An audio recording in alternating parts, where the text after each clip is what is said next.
I think a lot of kids and having grown up as well, there have been a lot of questions in my head in terms of myself, my capabilities and my abilities.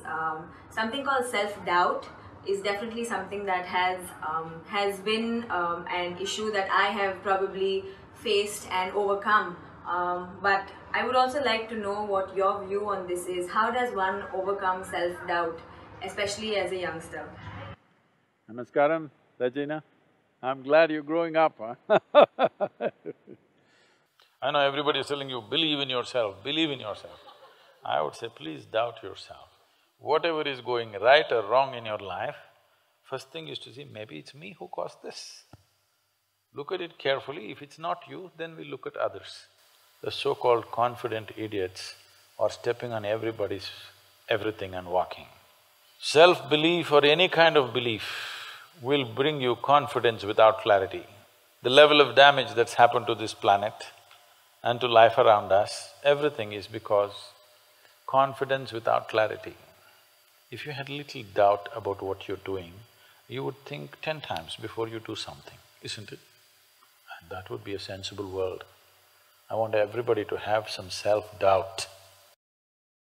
Anyway, coming to physiological and psychological growth, when we say growing up, there are many dimensions to a human being.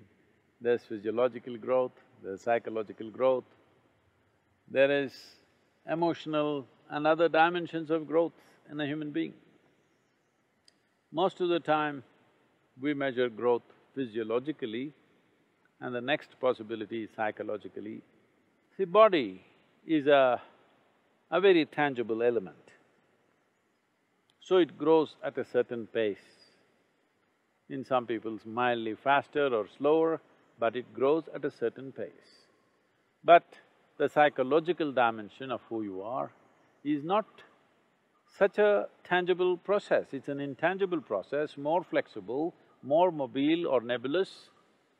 So it should be able to grow well ahead of your physiological process.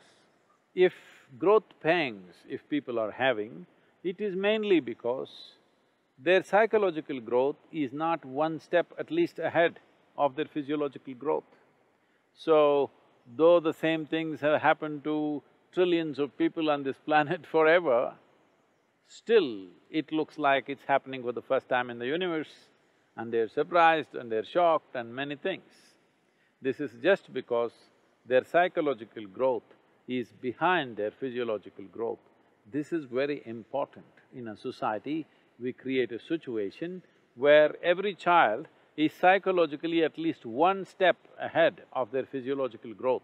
If you do just this one thing in your life, you will see whether it is adolescence or middle age or old age, you will not be surprised by anything. You know how to deal with it, you know how to handle it, and there will be no shocks and upheavals in your life for simple processes.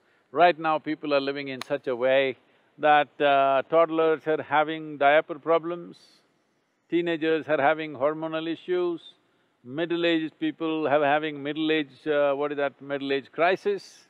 Old age, of course, people are suffering.